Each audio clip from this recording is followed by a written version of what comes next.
वहीं गढ़वा जिले में बरडीहा थाना क्षेत्र के गांव से विशेष समुदाय के युवकों ने दलित समुदाय की एक नाबालिग बच्ची का अपहरण कर लिया और 3 दिन तक उसके साथ गैंगरेप जैसी घटना को अंजाम दिया। आरोपियों ने लड़की को मुंह न खोलने की धमकी देकर छोड़ दिया। मामला सामने आने के बाद क्षेत्र में तनाव का माहौल है। आरोपी इरशाद खान के खिलाफ थाने में नामजद केस दर्ज कराया गया है। पुलिस ने पीड़िता के आवेदन पर केस दर्ज कर लिया है और जांच शुरू कर दी गई है। लेकिन सबसे बड़ी जानकारी ये कि अब तक जिन लड़कों ने बच्ची के साथ इस घिनौनी हरकत को अंजाम दिया है वो पुलिस की गिरफ्त से बाहर है।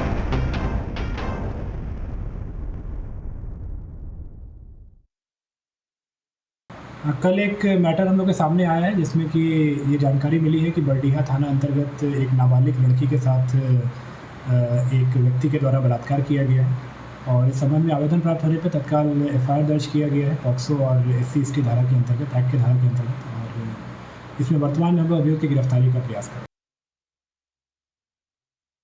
देखिए, कितने अपराध हुए हैं उसका आंकड़ा तो मेरे पास अभी नहीं है, लेकिन महिलाओं के विरुद्ध जो अपराध हो रहे हैं, जो समाचार पत्रों में आए दिन छप रहे हैं, उन समाचार पत्रों में छपे हुए न्यूज़ को पढ़ने से तो यही लगता है कि विधि व्यवस्था बिल्कुल चरमरा गई है। प्रशासन का अपराधियों पर कोई नियंत्रण नहीं रह गया है और खास करके महिलाएं, जो एक समय था भारतीय जनता पार्टी का शासनकाल था, उस वक्त इस तरह की घटनाएं नहीं होती थी। महिलाएं अपने को ज़्यादा सुरक्षित महसूस करती थी।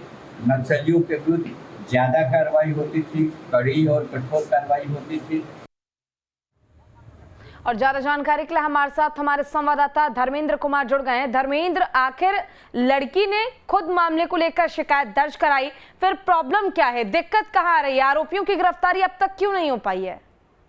देखिए, मैं आपको बता दूं कि सबसे पहले तो यह मामला 8 सितंबर का है। 8 सितंबर को जो नाबालिग है वो घर से बाहर शौच को जाती है। उसी दौरान जो आरोपी है अपने अन्य साथियों के साथ उसका अपहरण कर लेता है और कुछ चेहरे पर डाल के उसे बेहोश करके उसके साथ रेप का मामला की जाती है। और 2 दिन के बाद उसकी मां को फोन करके और गांव से 20 किलोमीटर अलग बुलाकर लड़की को सौंपा जाता है। इतनी ये परिवार, ये जो पीड़ित लड़की है, उसकी माँ इतने डरे सहम गए थे, वो डर से थाना नहीं जा रहे थे। लेकिन जैसे ही इसकी सूचना उनके अन्य परिजनों को मिली, उनके हौसला के बाद वो थाना पहुंचे।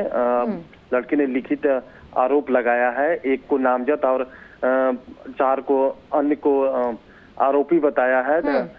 जिसके बाद पुलिस भी तुरंत कार्रवाई करते हुए एफआईआर दर्ज की और लड़की का जो है मेडिकल जांच कराया और न्यायालय में उसका बयान भी दर्ज कर लिया है। जैसे ही पुलिस ने इसको सूचना मिली, पुलिस लगातार उन जगहों पर छापेमारी कर रही है जहां पे अपराधी का आना जाना था और उसके परिजनों पर भी दबाव बना रही है कि जल्द से जल्द आरोपी की सूचना उन्हें दे, कहाँ है और किस नंबर से वो घर पे संपर्क कर रहा है। क्योंकि ये मामला 10 दिन पुराना हो गया है, लेकिन एफआईआर 18 को हुआ है, तो इतने दिन अपराधी को भी समय मिल गया यहाँ से भागने का।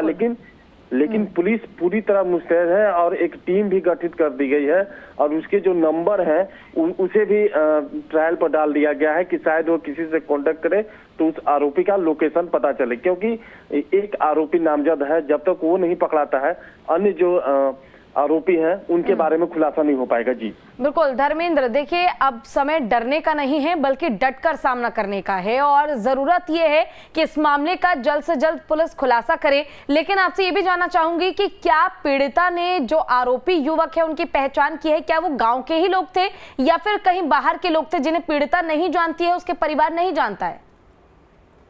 कि एक युवक को नामजद बनाया गया है तो स्वाभाविक है कि वो जो पीड़ित युवती है वो उसे पहचानती होगी, उसे जानती होगी और अन्य जो 4 हैं उसे अज्ञात बनाया गया है। तो एक को जरूर वो पीड़िता पहचानती है, तभी उस पर बाय नेम एफआईआर दर्ज किया गया है। और जब तक जो बाय नेम एफआईआर दर्ज युवक है वो जब तक गिरफ्तारी नहीं होती है तब तक अन्य 4 का भी पता नहीं चल पाएगा। जी ठीक है, आपका बहुत बहुत शुक्रिया तमाम जानकारी के लिए।